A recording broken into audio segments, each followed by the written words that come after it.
नमस्कार, दलित फैक्ट में आपका स्वागत है। यह घटना 89 साल पुरानी है। आम्बेडकर को जब रामनवमी के रथ में हाथ नहीं लगाने दिया गया। रामनवमी का दिन था। राम का रथ खींचने के लिए कुछ युवक बेसब्र थे। तभी हल्ला हुआ कि कुछ लोग रथ ही चुरा ले गए।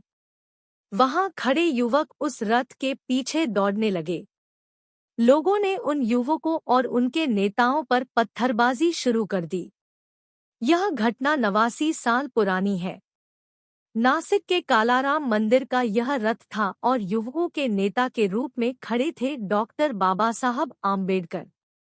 आम्बेडकर ने छुआछूत खत्म करने के लिए काफी संघर्ष किया था। कालाराम मंदिर का उनका आंदोलन काफी अहम माना जाता है। इस आंदोलन का लक्ष्य केवल सवर्ण हिंदुओं को आगाह करना नहीं था बल्कि अंग्रेजों को जगाने के लिए भी था। आम्बेडकर की यह लड़ाई दलितों और शोषितों को हक दिलाने के लिए थी। 2 मार्च 1930 को यह लड़ाई शुरू हुई और 5 सालों तक चली। गोदावरी नदी के किनारे बसा नासिक सनातनी हिंदुओं का गढ़ माना जाता था। उसी नासिक के कालाराम मंदिर में हजारों अछूतों के साथ आम्बेडकर के प्रवेश का इरादा था। डॉक्टर आम्बेडकर की जीवनी लिखने वाले धनंजय कीर लिखते हैं, आम्बेडकर ने महाराष्ट्र के ब्राह्मणों को साहस के साथ चुनौती दी थी। उस समय अंग्रेजों का भारत पर राज था। कांग्रेस अंग्रेजों से लड़ रही थी। दूसरी तरफ आम्बेडकर हिंदू धर्म के भीतर दलितों से भेदभाव और शोषण के खिलाफ लड़ रहे थे। आम्बेडकर हिंदू धर्म में सवर्णों के विशेषाधिकार को चुनौती दे रहे थे। कीर का कहना है, आम्बेडकर का संघर्ष शक्तिशाली ब्राह्मणों से था जो दलितों को मनुष्य का अधिकार देने को राजी नहीं थे। 2 मार्च 1930 को नासिक शहर में एक जुलूस निकला था। ऐसा जुलूस इस शहर ने पहले कभी नहीं देखा था। आम्बेडकर की अध्यक्षता में एक सभा का आयोजन किया गया था। उसी सभी में ये जुलूस निकालने का निर्णय लिया गया था। जुलूस लगभग 1 किलोमीटर तक जाना था जिसमें करीब 15,000 लोग शामिल थे। लेखक धनंजय कीर बताते हैं कि श्रीराम का नारा लगाते हुए यह जुलूस निकला था। जुलूस मंदिर के पास पहुंचा। मंदिर के सारे दरवाजे बंद थे, इसलिए जुलूस गोदावरी नदी के किनारे गया। वहां एक भव्य सभा हुई। दूसरे दिन मंदिर में प्रवेश करने का निर्णय हुआ। आंदोलनरत पहली टुकड़ी में 125 पुरुष और 25 औरतें थीं। अगला पूरा महीना यह आंदोलन चलता रहा। 9 अप्रैल 1930 को रामनवमी का दिन था। सनातनी हिंदुओं और आम्बेडकर के नेतृत्व वाले आंदोलनकारियों में एक समझौता हुआ। राम के रथ खींचने में अछूतों को भी शामिल करने का निर्णय हुआ। अपने कार्यकर्ताओं के साथ आम्बेडकर मंदिर के पास आए, पर आम्बेडकर के समर्थकों के हाथ लगाने से पहले ही सनातनी हिंदू रथ ले उड़े। आम्बेडकर ने सारी बातें बॉम्बे प्रांत के ब्रिटिश गवर्नर फ्रेडरिक साइक्स को लिख पत्र में बताई है। उनके अनुयायियों पर पत्थरबाजी हुई।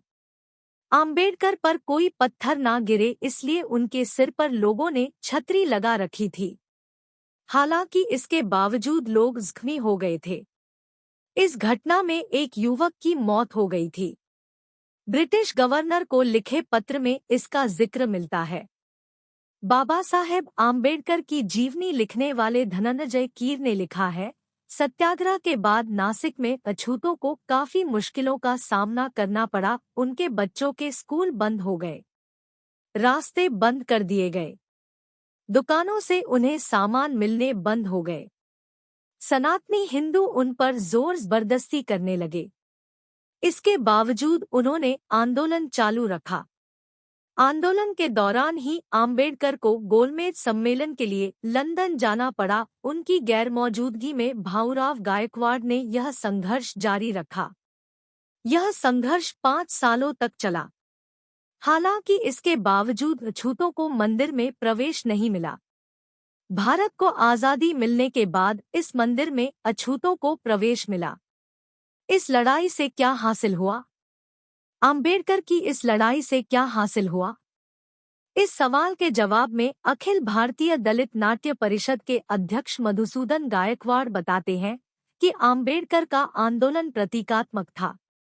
जो समाज जातिवाद से ग्रस्त है, उस समाज को अंधकार से बाहर निकालने के लिए और अंग्रेजों को संदेश देने के लिए उन्होंने यह आंदोलन किया था। मधुसूदन गायकवाड़ कहते हैं, आम्बेडकर का यह संघर्ष सिर्फ नासिक तक ही सीमित नहीं था। इससे पहले अमरावती में भी उन्होंने मंदिर में प्रवेश के लिए कोशिश की थी। इस तरह के सवाल खड़े किए जा रहे थे कि राम के सच्चे भक्त को मंदिर में प्रवेश क्यों चाहिए? इस सवाल का जवाब आम्बेडकर ने अमरावती की एक सभा में दिया था। लेखक रमेश पतंगे ने आम्बेडकर के जवाब का जिक्र अपनी किताब महामानव का संघर्ष में किया है। आम्बेडकर ने अपने जवाब में कहा था, प्रार्थना के कई प्रकार हैं। साकार और निराकार दोनों तरीकों से भगवान के प्रति श्रद्धा रखी जा सकती है। हालांकि उनको यह साबित करना था कि अछूत लोगों की वजह से कोई मंदिर अपवित्र नहीं होता है या उनके छूने से किसी मूर्ति की महिमा कम नहीं होती। आम्बेडकर ने कहा था, हिंदू धर्म में सभी वर्गों को समान अधिकार है। यहाँ हम किसी को अछूत नहीं मान सकते। हिंदू धर्म में जितना योगदान ब्राह्मण वशिष्ठ, क्षत्रिय कृष्ण, वैश्य तुकाराम, उसी तरह वाल्मीकि और रोहिदास जैसे अछूतों का भी रहा है। आम्बेडकर के आंदोलन में अहिंसा एक प्रमुख हथियार थी। आम्बेडकर किसी कानून को तोड़ने के पक्षधर नहीं थे। इस आंदोलन को देखते हुए नासिक के डीएम ने निषेधाज्ञा लागू कर दिया था। मंदिर में प्रवेश में के लिए आम्बेडकर ने ब्रिटिश गवर्नर से भी अनुरोध किया था। हालांकि इसका कोई फायदा नहीं मिला था। आम्बेडकर को पूरा आंदोलन ही स्थगित करना पड़ा था। साप्ताहिक विवेक के सहायक संपादक रवि गोरे कहते हैं, समाज में बदलाव की प्रक्रिया धीरे धीरे आगे बढ़ती है। इस चीज को आम्बेडकर बखूबी समझते थे। इसके लिए वो अलग अलग तरीकों से लड़ते भी रहे। मंदिर में प्रवेश में सामाजिक बदलावों को आगे बढ़ाने का एक छोटा सा हिस्सा था। भारतीय विदेश मंत्रालय ने आम्बेडकर के भाषणों और पत्रों का संग्रह प्रकाशित किया है। इसमें आम्बेडकर के बयान का जिक्र है, जिसमें उन्होंने लिखा है, शोषितों की लड़ाई सिर्फ मंदिरों में प्रवेश तक ही सीमित नहीं है। 1933 में महात्मा गांधी और आम्बेडकर की यरवड़ा जेल में मुलाकात हुई थी। उस समय गांधी ने डॉ सुब्बारायन के विधेयक पर आम्बेडकर से समर्थन मांगा था। हालांकि आम्बेडकर ने इसे नकार दिया था। आम्बेडकर की आपत्ति थी इस विधेयक में मंदिर में प्रवेश के बारे में तो लिखा है, पर अछूतों को पूजा का जो अधिकार मिलना चाहिए उसके बारे में कोई जिक्र नहीं है। आम्बेडकर ने महात्मा गांधी को मंदिर में प्रवेश के बारे में अपनी राय बताई थी। उन्होंने गांधी से कहा था कि शोषित वर्ग के मंदिर में जाने भर से अधिकार नहीं मिल जाएगा। इस तबके का सामाजिक और सांस्कृतिक सशक्तिकरण जरूरी है। इसके लिए शिक्षा सबसे अहम है। अंततः जाति व्यवस्था भी खत्म होनी चाहिए। जब तक जाति व्यवस्था खत्म नहीं होती है, तब तक उनका कायपलट नहीं हो सकता है। हिंदू धर्म में शोषितों को इंसान के तौर पर देखा जाना चाहिए। कालाराम मंदिर का आंदोलन में आम्बेडकर ने सवर्णों को चुनौती दी थी।